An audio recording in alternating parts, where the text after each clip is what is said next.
ஆன்மீக உலா அன்பு நேர்களுக்கு இனிய வணக்கம். தான தர்மம் செஞ்சா வாழ்க்கையிலேயே புண்ணியம் பெருகும் அப்படின்னு சொல்றாங்க. தானத்தில் சிறந்தது அன்னதானம் தான் அப்படின்னு இன்னும் சிலர் சொல்றாங்க. அப்படின்னா அன்னதானம் எப்படிங்க செய்யணும், எதை யாருக்கு தானமாக அளிக்க வேண்டும், இது குறித்த தெளிவான விளக்கங்களை நமக்காகவே எடுத்துரைப்பதற்காக நம்ம அரங்கிற்கு வருகை தந்திருக்காரு ஃபார்மேட் நியூமராலஜியின் தந்தை டாக்டர் மகாதன் சேகர் ராஜா அவர்கள். வாங்க நேயர்களே, சார் சந்திப்போம். வணக்கம் சார். வணக்கம்மா. சரி, என்னதான் நம்ம எல்லாருக்கும் அள்ளி கொடுத்தாலும் கூட பெற்றுக்கொள்பவர்கள் போதும் என்று சொல்லக்கூடிய ஒரே தானம் அன்னதானம் தான், இல்லைங்களா சார்? அதனாலதான் தானத்தில் சிறந்ததாக அன்னதானம் சொல்லப்படுது. அப்படி இருக்கும் போது இந்த அன்னதானம் அப்படிங்கறத எப்படி செய்யணும், எந்த மாதிரியான உணவுப் பொருட்களை யாருக்கு கொடுக்கணும், அதோடைய ஃபார்மாலிட்டி என்ன அப்படிங்கறத பத்தி எங்களுக்கு சொல்லுங்க சார். ஆமா, கர்ணன் கூட எல்லா தானமும் பண்ணாரு. அன்னதானம் மட்டும் பண்ணவே இல்லை. அன்னதானம் மட்டும் பண்ணல. ஒருவேளை அன்னதானம் பண்ணியிருந்தா கதை மாதிரி இருக்கும், நம்ம அந்த கதையை தான் படிச்சிருப்போம். அது மாதிரி அவர் மாதிரி மிஞ்சினது தானம் பண்றதுல யாரும் இல்லை. அது மாதிரி எதுக்காக சொல்லணும்னா, இந்த தானம் பண்றதுல கூட நிறைய பேர் அதை செய்றீங்க. பௌர்ணமி அன்னைக்கு திருவண்ணாமலை எல்லா கோயிலில் போயிட்டு நான் தானம் பண்ண போறேன், இந்த தானம் நான் பண்ணனாக்கா எனக்கு புண்ணியம் கிடைக்கும், எனக்கு இது கிடைக்காது, நீ அதை நினைச்சு பண்ணீங்கனாவே அது உங்களுக்கு ஒண்ணுமே கிடைக்காது. புண்ணியம் நினைச்சு அப்படி நினைக்கவே கூடாது. அன்னதானம் பண்ணுங்க, அவ்வளவுதான். அன்னதானம் பண்றதுக்கு உண்டான தகுதியை இறைவன் எனக்கு கொடுத்துருக்கிறாரு, அப்படி நினைச்சுக்கிங்க, அப்படி நினைக்கலாம். அதை பண்ணக்கூடிய தகுதி எனக்கு கொடுத்துருக்காரு, நான் செய்யறேன், அதோட நிப்பாட்டிங்க. இதை செஞ்சா எனக்கு புண்ணியம் கிடைக்கும் நீ சொன்னவே புண்ணியம் வராது. அது இப்போ அப்படி பார்த்தாக்கா நம்ம வீட்டில் நிறைய பேர் வீட்டில் வந்துட்டு வீட்டில் நாய் கூட வளர்க்குறோம். அவங்க வீட்டில் நல்லா செல்லமாக பெட்டாக்கு மாதிரி வளர்க்குறாங்க. அதுக்கு நீங்கள் சாப்பாடு போடுறீங்க, அதை நீங்கள் அது மாதிரி நினச்சிப்பீங்களா? அது உங்கள் வீட்டை சாப்பாடு சாப்பிட்டுட்டு பதிலுக்கு கடனை கழிச்சிருது. அது கடனை கழிச்சிருது. என்னென்னு நீங்கள் நைட்டெல்லாம் தூங்குவீங்க, அது தூங்கவே தூங்காது, பார்த்துக்குது. அதனால் ஆமாம், அதனால நன்றி உள்ளவன்னு நான் சொல்ல வரல, அது கடனை கழிச்சிருதுன்றேன். நீங்கள் போட்ட சாப்பாடை சாப்பிட்டுட்டு அது கடனை கழிச்சிருது. அது அதனால் நீங்கள் சாப்பாடு போட்டாக்க புண்ணியம் கிடைக்கும் அதெல்லாம் நினைக்காதீங்க. உங்கள் வீட்டு டாக்கு மட்டும் இல்லை, நீங்கள் ஸ்ட்ரீட் டாக்கு போட்டால் கூட உங்கள் கடனை கழிச்சிருது. நீங்கள் சாப்பாடு ஸ்ட்ரீட் டாக்கு போடுறீங்கன்னு வைங்களேன், அதை சாப்பிட்டுட்டு நீங்கள் தூங்கிடுவீங்க அயர்ந்து, உங்கள் வீட்டு தெருவே அது பாதுகாக்கும். ஏன்னா நீங்கள் சாப்பாடு போட்டிங்கல்ல, கழிச்சிரும். அதை போடும்போது இன்னும் சில பேர் வேறு சில டைலாக் சொல்லுவாங்க, பாவம் நம்மளை நம்பி இருக்குது அப்படின்னு நினைப்பாங்க. நீங்கள் பாவன்ற வார்த்தை யார் வாயில வரக்கூடாது. ஏன்னா அந்த வார்த்தையை உபயோகமே பிரயோகப்படுத்துறதுனாக்கா அவங்க பாவம் உண்டான ஆக்கப்படுவார்கள். சில பேர் ஐயோங்கிற வார்த்தையை சொல்லுவாங்க, சொல்லக்கூடாது. ஏன்னாக்கா ஐயோங்கிற வார்த்தை யாருதுன்னு கேட்டாக்கா யமதர்மனுடைய பொண்டாட்டி பேர். அடுத்தவன் பொண்டாட்டியை போய் சொன்னா அவர் ஒத்துப்பார். அவர் என்ன ஏன் பொண்டாட்டி பேரை சொல்கிறேன்னு சொல்லிட்டு அவங்கள அவர் சும்மா விட மாட்டார். அவர் ஆமாம், சில பேர் அந்த வார்த்தையை அதிகமாக யூஸ் பண்ணுவாங்க, பண்ணக்கூடாது. பாவங்கிற வார்த்தை அதிகம் யூஸ் பண்ணாதீங்க, நீங்கள் பாவத்துக்குரியவராக ஆக்கப்படுவீர்கள். அதனால் அன்னதானங்கிறத அந்த நோக்கத்தில் இதை பண்ணால் பாவம் நீங்கி புண்ணியம் கிடைக்குன்ற நோக்கத்தோடு யாரெல்லாம் செய்கிறாங்களோ அந்த இது உங்களுக்கு கனெக்டே ஆகாது. அது அன்னதானம் போடக்கூடிய சக்தியை இறைவன் கொடுத்துக்காரு, நான் பண்ணுறேன், அவ்வளோதான். ஏன்னா கடவுளுடைய தாற்பயமே அதுதான். நம்மளை படைச்சதே நமக்கு கீழே உள்ளவங்களுக்கு நம்ம பண்ணணுங்கிறது தான் நம்மளை படைச்சார். அது எத்தனை சென்ஸ் வேணால் இருக்கலாம். நம்ம மனுஷன் 6 அறிவு, நமக்கு ஈக்குவலாக அதே 6 அறிவுக்கு வசதி இல்லாதவங்களுக்கு அதுக்கு கீழே 5 சென்ஸு, 5 அறிவு, 4 அறிவு, 3 அறிவு, எல்லா அறிவுக்கும் நம்மளே பண்ணலாம். ஒரு அறிவுக்கிட்ட நம்ம போக முடியாது, அது பூமி கணியில் கிடக்கு, அது வாங்கும் இந்த பொருள் மாதிரி, அதுங்களை அதுவே பார்த்துக்கும், நம்மளை எதிர்பார்க்காது. மீதி பறவைகளாக நம்ம பண்ணலாம். ஸோ இதுதான் கடவுளுடைய கான்செப்டே.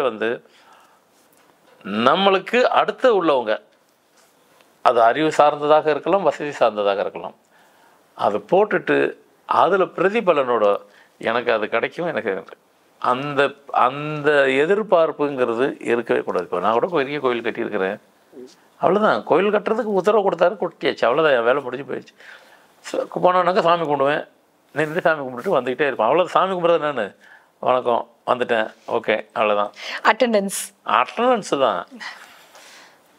எனக்கு என்ன வேணும், எனக்கு என்ன பண்ணணும்னு அவருக்கு தெரியாதா? அது தெரியாமல் தான் அவர் உட்காந்துட்டு இருக்கிறாரா? அதெல்லாம் அவருக்கு தெரியும். நீ என்ன பேசுகிற, நீ என்ன கேட்குற, நீ என்ன எப்படி நடந்துக்கிறது தான் பார்க்குறாரு. அவருக்கு அதான் வேலையா, அதான் வேலை அவருக்கு. அதுதானே படைச்சார், என்ன செய்கிறாரு. நம்ம வீட்டு பிள்ளைய நம்ம பார்க்கலையா? அப்போ ஏன் சார் கஷ்டம் வருது? அதான் எப்பயுமே நம்ம வந்துட்டு நம்ம வாழ்கிறதில் வந்துட்டு நம்ம 100% நம்மளது கிடையாது.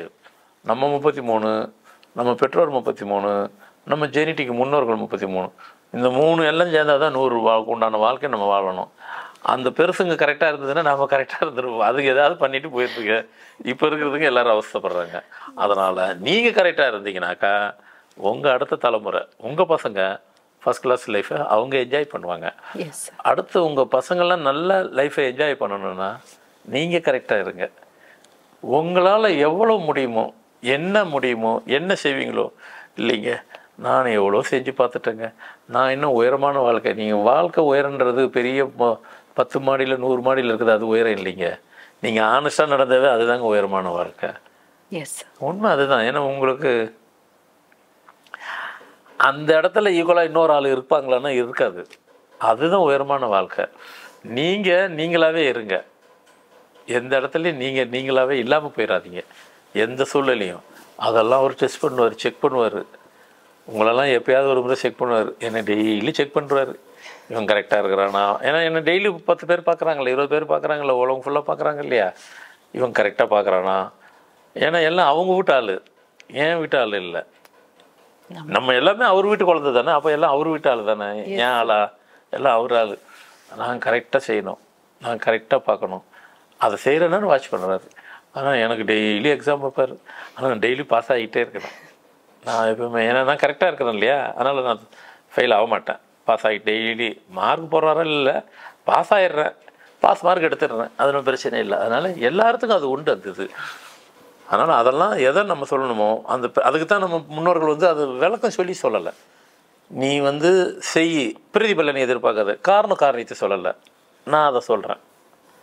அவங்க அதை சொல்லலை, நான் சொல்கிறேன், தெளிவுபடுத்தினேன். அதான் இங்கிலீஷில் சொன்னேன், டெஃபினிஷன் ஒவ்வொன்றுத்துக்கும் கொடுக்குறோம், எக்ஸ்பிளேஷனு ஒவ்வொன்றுத்துக்கும் கொடுக்குறோம், விளக்கம் அழகாக கொடுக்குறோம். ஸோ அதனால் நீங்கள் அதெல்லாம் எடுத்துக்கிட்டு ஆனால் உண்மையில் நான் அது பெருமைப்படுறேன். என்னன்னாக்கா இன்றைக்கி உலகம் ஃபுல்லாக எனக்கு தெரிஞ்ச ஒரு 80-90 நாட்டில் உள்ள ஆளுங்களை பார்க்குறேன். சந்தோஷப்படுறேன், அதில் மகிழ்ச்சி பெறுறேன். ஏன்னா அவ்வளோ பேர் இதை ஃபாலோ பண்ணுறாங்க, கடைப்பிடிக்கிறாங்க. எல்லாரும் பிரமிச்சு போயிட்டு உண்மையிலே நீங்கள் சொல்கிறதெல்லாம் நாங்கள் ஒபே பண்ணுறையா, கேட்குறையான்றாங்க. அந்த சந்தோஷம் தான் எனக்கு. மெயினாக ரொம்ப சிம்பிளாக இருக்குது, ரொம்ப ப்ராக்டிக்கலாக யதார்த்தமான தீர்வுகள் சொல்கிறீங்க சார். அதான் உங்களுடைய ஒரு ஹைலைட் அப்படின்னே சொல்லணும் இல்லைங்களா. அதாவது திருக்குறள் உலக பொதுமறைன்னு சொல்லுவாங்க. அது மாதிரி நீங்கள் சொல்லக்கூடிய அந்த விளக்கங்கள் கூட பார்த்தீங்கன்னாக்கா எல்லாருக்குமே ஆப்டாக, எல்லாருக்குமே பொருந்தக்கூடிய விதத்தில் இருக்குது. அது ஒரு மிகப்பெரிய தனித்துவம் இல்லைங்களா சார்? கண்டிப்பாக ப்ராக்டிக்கலாக பேசுகிறோம். ஏன்னா லைஃப்பில் வந்துட்டு நமக்கு வந்து நம்ம சினிமாலாம் வந்து பார்க்க தான் முடியும், நாம் சினிமாவை நாம் வாழ முடியாது. ஏன்னா சினிமான்றது ஒரு லாஜிக் இல்லாதது. சந்தோஷமாக இருந்தாக்கா சினிமாவில் வந்துட்டு டூயட் வந்து ரோட்லேயே பாடுவாங்க, திடீர்னு வெளிநாட்டில் பாடுவாங்க, ரோட்லேயே பாடுவாங்க, நம்ம பாட முடியுமா? அப்போ சினிமாங்கிறது லாஜிக் இல்லாதது. எடுத்த நேரத்தில் ஒரே நேரத்தில் அப்படி கையை தூக்குனா 100 பேர் அடிக்க முடியும். ஏங்க நம்மளால் ஒரு ஆளை கூட அடிக்க முடியாதுங்க. இப்போ சொல்கிறேன், இது ப்ராக்டிக்கல். அப்போ அதில் சினிமாங்கிறது ஒரு லாஜிக் இல்லாதது. சினிமாவை நம்ம டயத்தை பாஸ் பண்ணுறதுக்கு தான், நம்ம அந்த வாழ்க்கையை வாழ முடியாது. ஆனால் அதுக்குள்ளே அந்த காலத்துலலாம் சில தத்துவம் கொடுத்தாங்க, நாம் தெரிஞ்சுக்கிறதுக்கு தான். நிறைய படத்தில் அந்த காலத்தில் சிவாஜி நடிக்கும் போகும்போது வீரபாண்டவ கட்டபொம்மை யாருன்னு கேட்டால் சிவாஜி தான் சொல்லியிருக்கிறாங்க. ஏன்னா அந்த படத்தில் அவர் நடிக்கலை, வாழ்ந்துருக்கிறாரு. அதுமாரி ஒவ்வொரு படத்தில் அவர் வாழ்ந்தார். அவர் மாதிரியே இருப்பார், அவரையே நிறைய பேர் நடிச்சிக்கிட்டு இருக்கிறாங்க. அது மாதிரி வந்து எதுக்காக சொல்கிறேன்னாக்கா, நம்ம வாழ்கிற வாழ்க்கையில் நமக்கு வந்து நிறைய ஆப்பர்ச்சுனிட்டி கடவுள் கொடுத்துக்கிட்டே இருக்காது. நாம் தான் அதை எடுத்துக்கணும். நல்லது கெட்டது நாம் பிரிச்சுக்கணும். அன்னப்பறவை மாதிரி நாம் தான் பிரிக்கணும். நம்ம அன்னப்பறவை மாதிரி பிரிக்காமல் விட்டுட்டு அப்புறமா போயிட்டு நீங்கள் படுற மாதிரி கஷ்டப்படுறோம்னாக்கா அவர் சான்ஸ் கொடுக்குறாரு, ஆப்பர்ச்சுனிட்டி கொடுக்குறாரு, நாம் விட்டுடுறோம். இப்போ சில பேர் இன்னும் மேலேயே வரலன்னு நினச்சிக்கிட்டு இருப்பாங்க.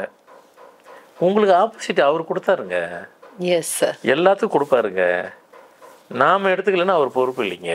இப்போ ஒரு இடத்துல வேலை செய்கிறோம், சில பேர் வந்து 20 வருஷமாக செய்கிறோம், 30 வருஷம் செய்கிறாங்க, 10 வருஷம் எத்தனை வருஷம் சொல்கிறாங்க.